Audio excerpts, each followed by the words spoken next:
His name was Commander Elias Wren, and for the last 17 years, he had represented Earth as a diplomat, not a warrior. His face, weathered by starlight and stress, had appeared in more Galactic Summit broadcasts than any other human, always smiling, always patient, always reasonable. He was the face of Earth's restraint, the walking embodiment of what many alien species call the courteous conqueror. Earth had arrived late to the galactic stage.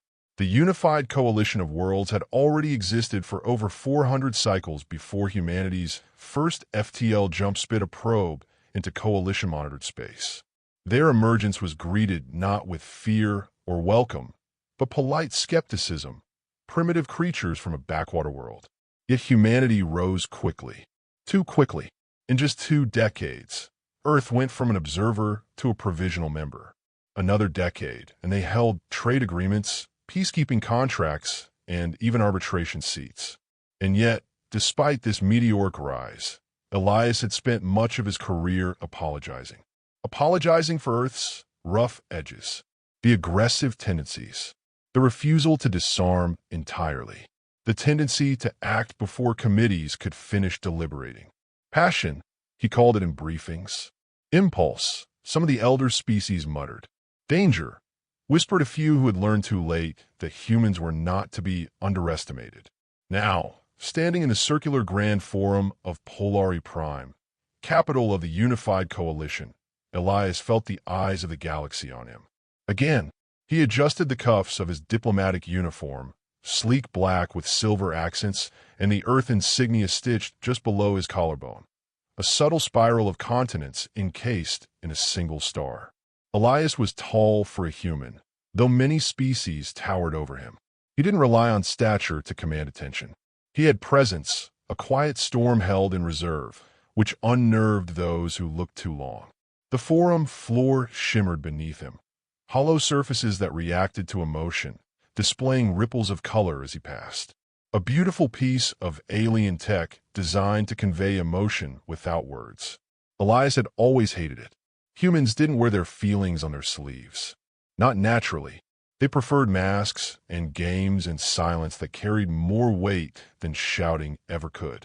At the center of the floor, hovering above the speaker's dais, the newest accusation spun lazily in projected light. A hollowed mining colony cracked open like an egg. 2,000 dead. A Sector 9 relay station burned to a husk. The evidence, like all evidence against humanity lately, was circumstantial but troubling. And once again, Elias was expected to apologize. He stepped into the center of the dais, cleared his throat, and let the hush descend fully. The silence in the forum was total. A silence built not on protocol, but tension. My esteemed colleagues, Elias began, his voice calm, smooth, measured. It is with deep regret that I address yet another incident in which human presence is considered a likely factor in unexplained hostilities. As before, Earth is cooperating with all investigative branches and offering full transparency. The Kyrox delegate clicked its mandibles. Your cooperation is noted. But the timeline suggests Earth ships were within 2 jumps of Outpost Theta 7 during the incident. How do you explain this? Elias didn't blink. Proximity is not proof. Another delegate, this one from the crystalline Vlar Empire, pulsed with green indignation. There is a pattern forming. Earth's forces, military or mercenary, arrive in proximity, and the infrastructure of member species collapses. This is not diplomacy, Commander Wren. This is war by whisper. The term pricked at Elias's composure. War by whisper. It had been circulating for months now, used only in private chambers or anonymous communiques. It suggested Earth was waging war without declaring it, letting mercenaries and independent vessels do the dirty work, then denying involvement while benefiting from the fallout. Elias turned slowly, meeting every gaze in the room. Earth has bent over backwards to meet the coalition standards, he said, voice lowering slightly. We've disbanded 90% of our space fleet. We've dismantled weapons platforms and complied with every treaty. We've ceded mineral rights, submitted to technology inspections, and even offered up our defense grids for annual audits. He paused. And yet you remain suspicious. Silence. Elias stepped down from the dais. Let me make something very clear. Earth has done everything within its power to be a polite neighbor. But politeness should not be mistaken for weakness. We are not primitive. We are not slow to adapt. And we are not blind. He turned to the Grand Chancellor, a slithering, six-eyed Marixian whose expression remained unreadable. I will return to Earth with this latest accusation. We will investigate thoroughly, as always. But mark this, his voice turned quiet now, almost intimate, but his words echoed across the chamber. If Earth ever decides that diplomacy is no longer working, we will not whisper. He left the chamber as the murmurs erupted behind him, walking calmly, hands at his sides, eyes forward. Outside, the sky of Polari Prime glistened with translucent clouds, casting prismatic patterns across the white stones of the plaza. Elias took a long breath and adjusted the strap on his briefcase. Inside wasn't just paperwork. It held a sealed data core, one only the Earth Assembly could open, and it contained, in chilling detail, a list of contingency actions approved 4 years ago. They called it Protocol Silhouette, Earth's final warning system. He activated his comms. Secure link to Orbital Command, he said. A soft chime acknowledged the request. Authorization, the AI asked. Elias Wren. Codename, Pendulum. Voice print, Retinal, and Pulse. Verified, the AI responded. Proceed. Begin preparation of Silhouette assets. Quiet mode. No broadcasts. No signals. Just watch. And wait. A pause. Confirmed. Silhouette assets entering pre-operational status. Pendulum timer initiated. He closed the link, then stood there for a moment, listening to the distant hum of an alien world's life. The wind was gentle, almost respectful. Elias Wren had once believed diplomacy could tame the galaxy. Now he wasn't so sure. And somewhere in the vast dark between stars, a signal pinged awake. Low frequency, encrypted, unreadable by any alien system. The countdown had begun. Elias Wren arrived back on Earth 2 days later, just as the sun was setting across the Pacific Arcology spires, gilded towers rising from the ocean like silver needles. The planet's surface had changed in the past century. Climate collapse had forced reinvention, not surrender. Humanity had adapted with floating cities, stratospheric farms, and oceans that shimmered with bioreactive microgrids. Earth was not the broken world many aliens imagined. It was evolving, quietly, relentlessly. As his shuttle descended toward the capital spire in New Solstice, Elias tapped his finger against the armrest. The Silhouette protocol had stirred more than dust. Even the AI seemed to hesitate, as if it understood what waking those assets meant. Waiting in the landing bay was Commander Rika Juno, head of Earth Intelligence, and Elias's oldest friend. Her silver-streaked hair was pulled back tight, her expression as always unreadable. She greeted him with a simple nod, but her presence said more than words. She only came in person when things had escalated. Back already? She asked as he stepped onto the bay. Didn't feel like lingering after being accused of genocide. Again, they walked side by side down the corridor, boots echoing faintly. Surveillance bots followed at a respectful distance, their optic lenses dimmed. Did they mention Theta 7? Rika asked. Elias nodded. And Outpost Saren, and the Crux Gates sabotage, all under the usual veil of deniability. She exhaled sharply. We have confirmation on Saren. It wasn't us, but whoever did it used Terran War Tech, an old ISR-9 breach drone, from before the dearmament. Elias frowned. That stockpile was dismantled years ago. Rika handed him a data slate. Officially, yes, but we traced a stolen batch sold to a neutral smuggler outfit 3 years ago. Want to guess who funded them through an anonymous shell? Elias scanned the records. Valar Sovereign Syndicate. Of course. They fund it, point fingers at us, and then cry foul when we don't crawl to apologize. They want us provoked, Rika said. Cornered. Elias stopped walking. His voice lowered. Then maybe it's time we show them what happens when Earth is cornered. They entered the Earth Assembly Chamber. It was smaller than the Grand Forum on Polari Prime, but somehow more imposing.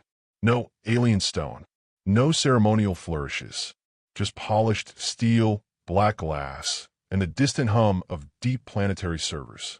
The assembly was already waiting. 12 members, 3 of them AI proxies, 2 of them cyber-augmented humans who hadn't taken a breath in decades. Each turned as Elias approached the center pedestal. "Commander Wren," the chairwoman said, her voice grave. "You triggered protocol, Silhouette." Elias nodded. "Quiet mode. No activation. But the window for restraint is closing." The chairwoman tapped a control. A massive display lit up behind her. Surveillance footage, battle simulations, a cascading list of incidents where Earth had been blamed and found innocent, but never absolved. "They want us to lash out," one member muttered. "They want the excuse to marginalize us. Maybe even invade." Elias folded his hands. "Then we need to show them what true restraint looks like. One more incident. Just one. Then we flip the switch." Rika stepped forward. "Our agents have identified 3 likely catalysts for escalation. The Vlar Empire, the DVR Consortium, and possibly the Ellerin Ascendancy. Each has recently increased covert activity near Earth-friendly zones. We believe one of them plans to attack a human colony and make it look like a civil war." The chairwoman's eyes narrowed. "Which colony?" "Halcyon 3, Rika answered. "Populated, peaceful, strategically irrelevant. Perfect for a false flag." Elias's heart tightened. Halcyon 3 was known for terraforming research and deep space agriculture. It wasn't even under military jurisdiction. Mostly families, farmers, scientists. "They'll want to massacre," Rika said. "Something emotional. Something that forces our hand." Elias's voice turned cold. "Then we don't wait. We reinforce Halcyon 3. Quietly. No fleets. No fanfare. Just one." The chairwoman raised an eyebrow. "One what?" Elias looked directly into the assembly's central lens. "One Silhouette unit. Just one." Rika nodded in grim agreement. "Unit 12 is closest. Fully integrated, off-grid, and, let's be honest, terrifying." The room fell into silence. They all knew what Silhouette Unit 12 was. A human. Sort of. Recruited from Earth's darkest battlefields. Trained in shadow. Augmented with neural overlays, predictive cognition, and body reinforcements that made exosuits look quaint. It wasn't a soldier. It was a response. A living symbol of what happened when humans decided to stop being polite. The chairwoman tapped the table. "Unleash it." Elias left the chamber as protocols ignited. Somewhere in the black cold between stars, Unit 12 stirred. Its cryshell cracked open like ice beneath fire. And on Halcyon 3, the sky was still beautiful. Calm. Golden rays brushed against wheat fields and glass rooftops. Children played in solar parks, unaware that just beyond their orbit, 3 cloaked DVR skirmishers crept closer, their weapons silenced, their orders clear: destroy, frame, and vanish. But someone was already waiting. In the deep forest near the colony's northern ridge, a woman crouched beside a moss-covered cliff. She didn't breathe. She didn't need to. Her eyes flickered with augmented readouts, mapping thermal signatures in the trees. She wore no uniform, no insignia, just a matte black suit with no seams, and a name branded across her left shoulder in tiny, sharp print: S12, Mercy. Mercy watched as the first dropships began descending. Her lips parted slightly. "Showtime," she whispered. Then she vanished. The DVR strike force touched down without resistance.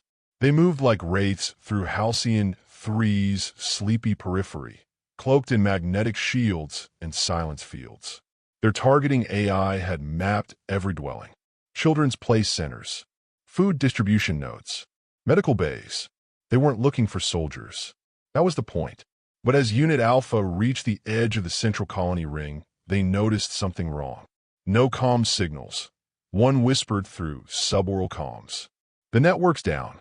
Unit Leader Kresh looked around. Visual scans confirmed presence of life. Why isn't anyone panicking? As they turned a corner, expecting civilians, they found mannequins, thermal vented and positioned in lifelike scenes. One was gardening. Another stood mid-conversation. Decoys, Kresh hissed. Pull back. It's a trap. The sky above them exploded in static. All 10 helmets fuzzed into white noise. Then a single voice came through, calm and human. You shouldn't have come here. Kresh barely had time to react before 2 of his squad mates vanished, snatched upward like marionettes into the canopy. A third went down screaming, his limbs locking and spasming as an invisible neuroshock flooded his suit. Then she appeared. Mercy moved through them like the concept of fear itself. She didn't run. She glided, striking with impossible precision. Her movements were unervingly elegant, like a ballet danced between lives. One attacker raised a pulse rifle, only to find it dismantled mid-aim, disassembled in the air by her nanoblades before his mind could register failure. Kresh activated full-body defense fields and broadcast a distress call. Nothing got out. The colony wasn't under attack. It was a closed system, a hunting ground. Elias stood in Earth's secure command hub, watching through Mercy's eyes. The neural tether gave him real-time telemetry, though it came with a psychic weight, the subtle discomfort of witnessing a predator that warrior species face. She's made contact, Rika said behind him, staring at the same feed. Correction, Elias murmured. They made contact. By the 3rd minute, 9 of the 12 DVR soldiers were either dead or unconscious. The final 3 activated their suicide cores, but even those failed. Mercy had anticipated the possibility, flooded their neural inhibitors with counterfrequencies, and force-froze the detonation algorithms mid-code. She didn't kill the last one. She looked directly into his helmet, her face illuminated only by reflected flame. Go, she said. He didn't ask why. He ran. Within 6 hours, every planetary news feed across the Outer Ring was ablaze with footage from Halcyon 3. No one claimed responsibility for the foiled attack, but fragments of video leaked. A shadow among trees, a voice that whispered through jamming fields, the aftermath of a perfectly neutralized assault. The DVR consortium immediately denied involvement. Then the Vlar Empire issued a public condemnation of Earth. They claimed the incident was fake to justify the reactivation of banned technologies, that humans had staged an attack to test their ancient monsters. Elias, sitting in a sealed chamber with Earth's top security council, listened to the accusations with a stony face. They're scrambling, Rikus said. They didn't expect us to respond with precision. Just fury. Something messy. Something loud. They wanted a war, Elias said. We gave them a whisper. Across the stars, alien leaders began convening. Not for retaliation, for containment. An emergency session of the Galactic Accord was called on Polari Prime. One Earth wasn't invited to. Instead, Elias received an encrypted message. Not from a politician, not from a leader, from a child, the daughter of a Vlar dignitary. She sent a video, shaky, hurried, of her parents speaking behind closed doors. They're afraid of the humans. Not because they're strong, because they've never shown their true strength. Everyone's guessing how much fire is hidden under their smiles. They say the Terrans used to be more violent, that they burned half their own planet and survived anyway. But they've been quiet for too long. They think you're planning something. That Earth will stop being polite. And when that happens, static, the feed ended. Elias sat in silence. Then he said, "We need to tell them." Rika blinked. Tell them what? The truth. What's really hidden under Earth? She didn't speak for several long seconds. You're not serious. I am. But the Accord won't believe us, Elias interrupted, until it's too late. And I'm tired of waiting for them to guess. Let's give them a warning. One last one. The broadcast was short, direct. It bypassed Galactic Accord filters. No encryption, no veils. Just Elias Wren, seated in front of a plain Terran backdrop. He spoke clearly, eyes steady. To the galaxy's powers, to the Accord, to the syndicates and ascendants, and all others watching this. Earth has spent 2 centuries evolving. In peace, in patience, in hope. We have endured slander, sabotage, and silence. And we responded with diplomacy, charity, and restraint. That restraint is over. We do not seek war, but we are not afraid of it. If one more attack is carried out against the Terran world, if one more innocent dies because your council refuses to act, then Earth will act. You called us polite. You haven't seen us angry. He leaned closer to the feed. We are not the humans you used to mock. We are not the species you thought you tamed. We are the descendants of fire, of flood, of famine, and we survived it all. So here is your warning. Stop provoking us, or see what's been waiting behind our silence. The message ended. 10 seconds later, the feed was blocked. 12 seconds after that, it reappeared on black market channels. Within an hour, every major military network in the galaxy had received it, whether they wanted it or not. Aboard a deep space listening post orbiting the ruins of Cruxgate, an old synthetic named Ishal watched the broadcast 3 times. Though emotion was not part of her design, she felt a curious glitch in her processing, an echo of what organics might call dread. She opened a sealed file hidden in her memory banks. It contained only 4 words. Words not heard aloud since the last great galactic war. Project Ashfall, Human Contingency. She transmitted a single line to her command hub. They've begun the countdown. Back in the Earth command chamber, Rika turned to Elias with something close to disbelief. You just declared war. No, Elias said. I told them how to avoid one. But deep down they both knew it was already too late. The stars above the neutral convergence zone blinked with unusual rhythm. Ships, thousands of them, coalescing on the edges of what had once been considered sacred, untouchable space. The Galactic Accord's emergency armada was assembling, not in response to an invasion, but to a message. Earth had finally spoken, not in screams or bombardments, but with a clear warning that rattled bones and thrones older than recorded history. And somewhere, deep in the folds of space-time, something ancient woke. Something human. The Vlar Empire moved first. Spurred by internal paranoia and external pressure from their neighbors, they sent a vanguard of 200 strike cruisers to Halcyon 3, this time not for a surgical strike but for eradication. Full planetary sterilization. They broadcast no warnings. They didn't try to cloak it. They wanted to make an example. They wanted to silence Earth's warning with ash. But when their fleet arrived at the edge of Halcyon 3's orbit, they didn't find resistance. They found mirrors. Satellites, thousands of them, silent and drifting. Decoys, the Vlar Admiral spat. Then the stars flickered and the mirrors ignited. Not with weapons, with memory. Projected into the command ships were images from Earth's past. Archive footage, enhanced for multi-species comprehension. The Vlar soldiers saw cities crumble in World War III. Watched humans emerge from fallout shelters with rusted rifles.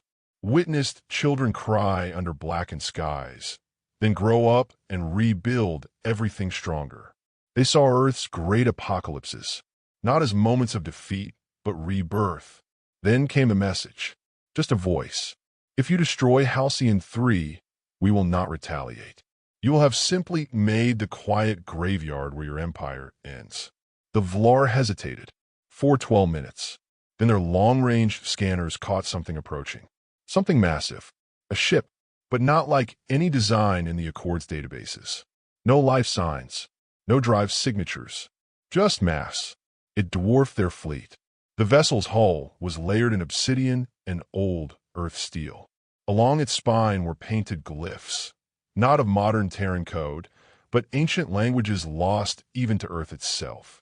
Sanskrit, Latin, Old English, binary. It was Project Ashfall, the last ghost ship of old Earth. Thought scrapped. Instead, it had been sleeping. And now, it drifted toward the Vlar with one purpose.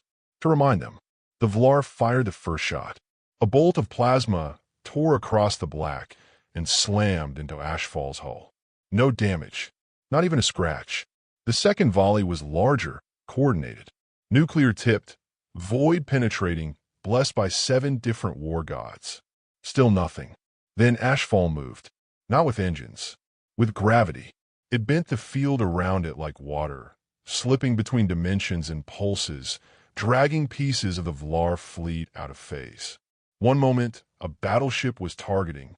The next, it was gone, folded into its own shadow. The Vlar admiral screamed for retreat, but the voice came again. You were warned. And Ashfall's true weapon activated. Not a gun, not a beam, a signal. A burst of ancient Terran code blasted across the stars, reactivating long-forgotten fail-safes buried in the Accord's own systems.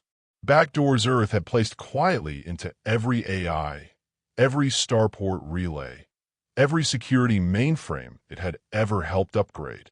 Ships froze. Targeting arrays died. Half the Vlar fleet muted itself.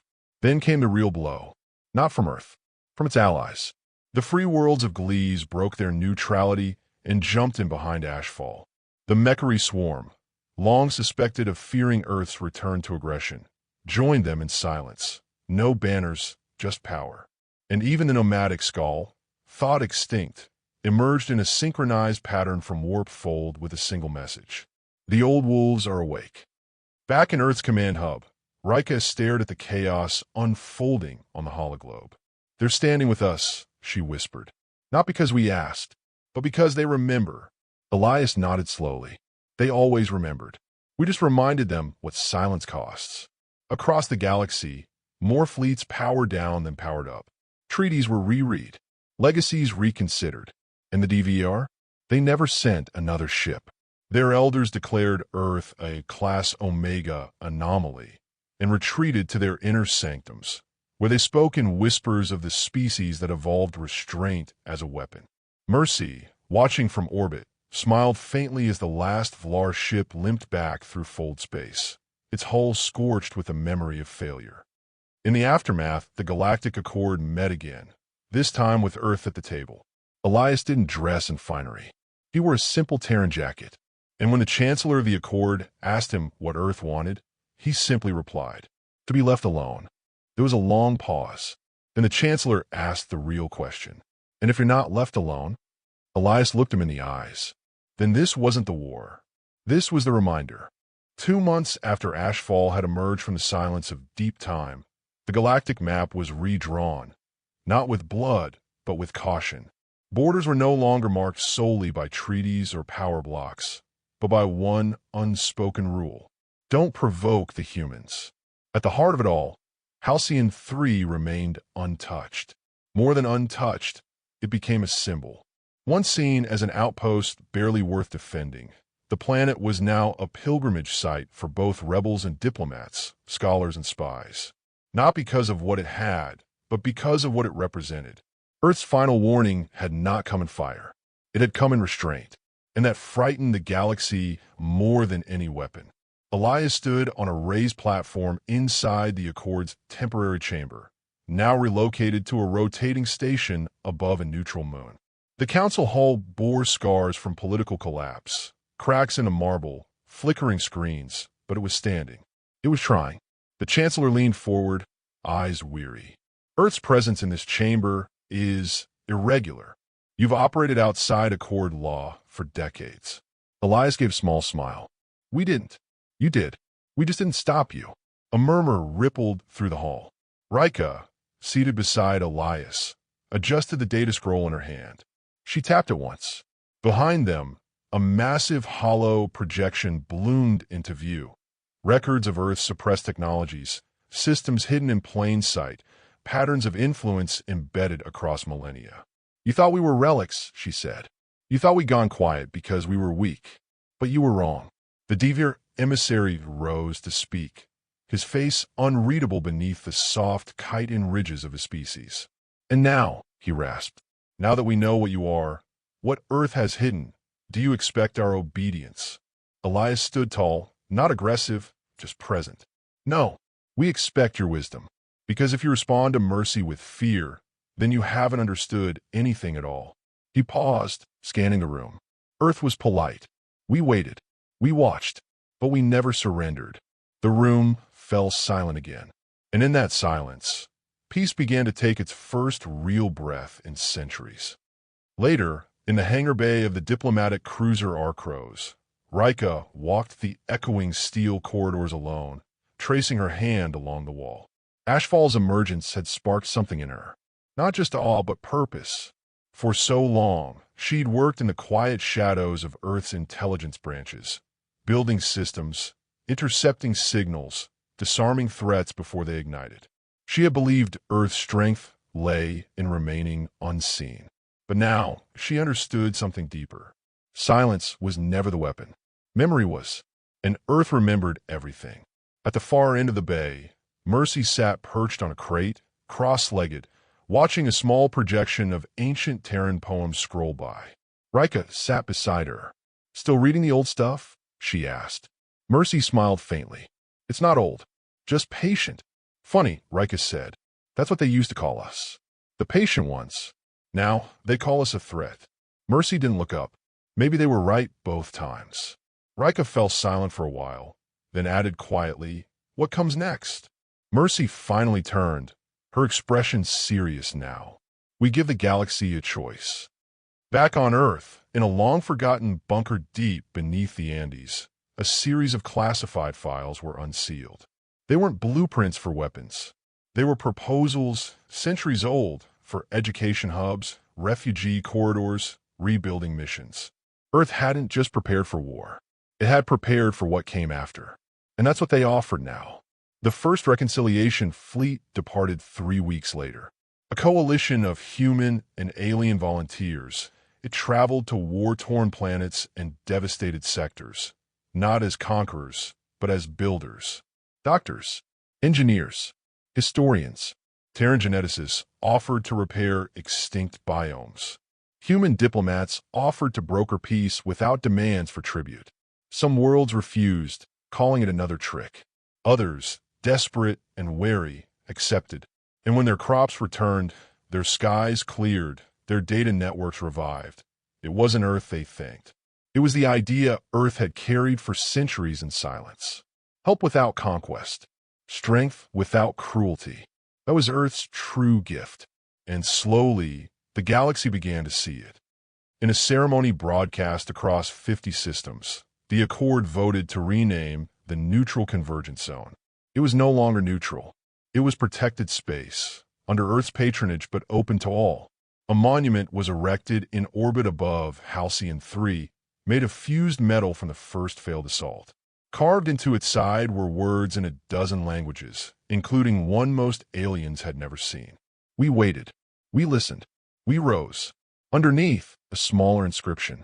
Humanity requests peace, but will never beg for it. Back aboard Ashfall, now sealed again, drifting at the edge of known space, Elias stood at the helm for the last time. "Are you sure?" Rika asked beside him. He nodded slowly. "We didn't build it to rule. Just to remind. It did its job." He tapped the final command sequence. The ship began to hum, power draining, defenses folding inward.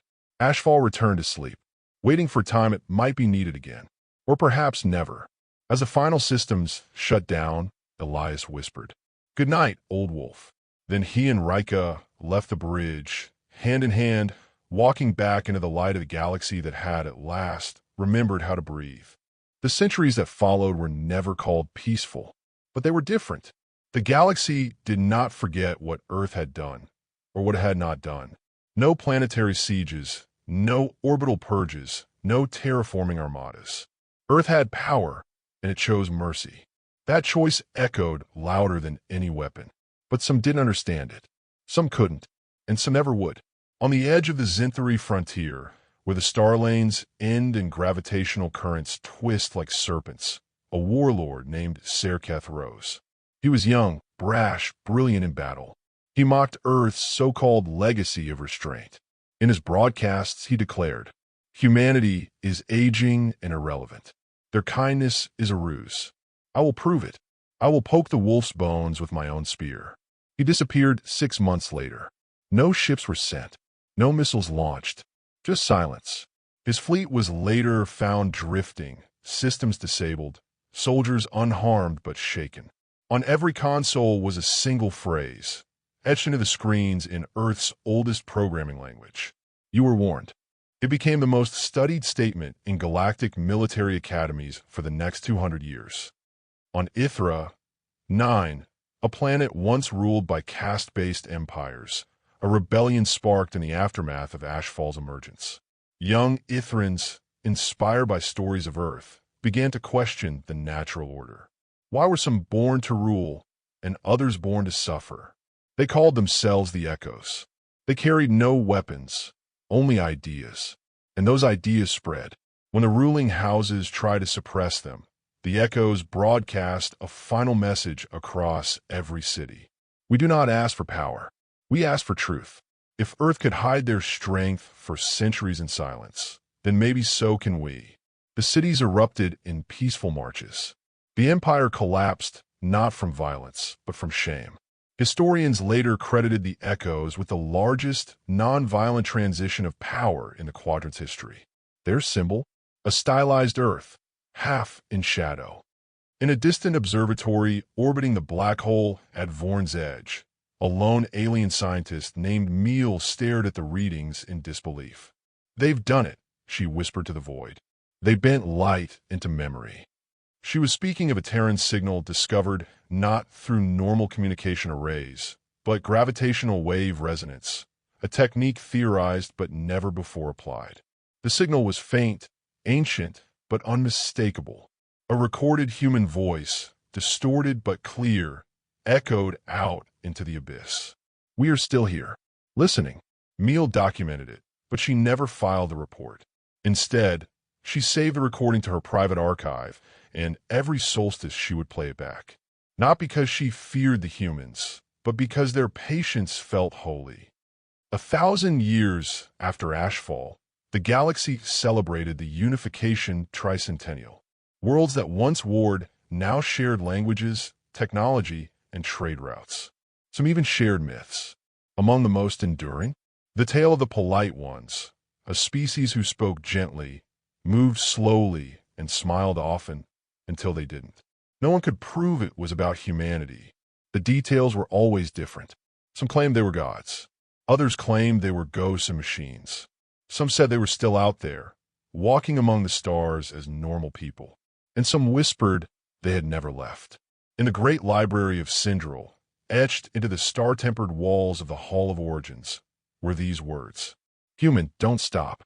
The librarian there, an ancient cyber-augmented cephalopod named IQVen, was once asked what the phrase meant.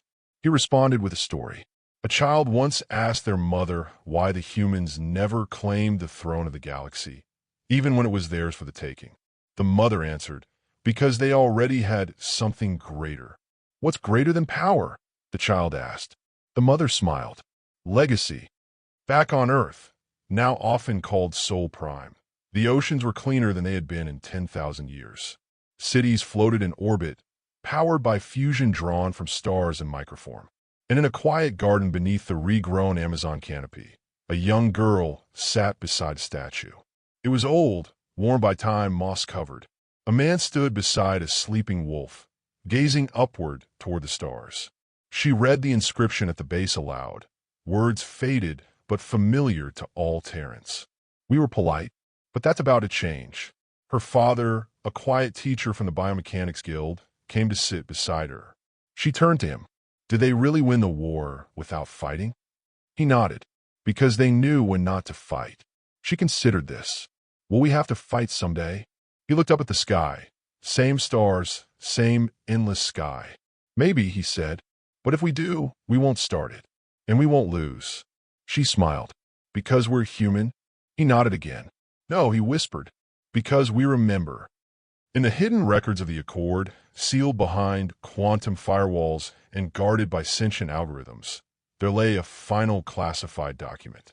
It had no title, but inside were words written by Elias Vorn before he vanished from public life. We never wanted the stars. We just wanted to be left alone. But now the stars are watching us. So we'll walk carefully, speak gently, and carry nothing, except our history. Let them laugh. Let them underestimate us. That's fine, because someday, someone will forget. And when they do, the stars will remember what happened the last time. Earth was polite, but that was before Ashfall. Now the galaxy is polite. Centuries passed. Empires rose and fell. But one phrase remained whispered among the stars. Words spoken in defiance, in hope, in unbreakable will. Human, don't stop.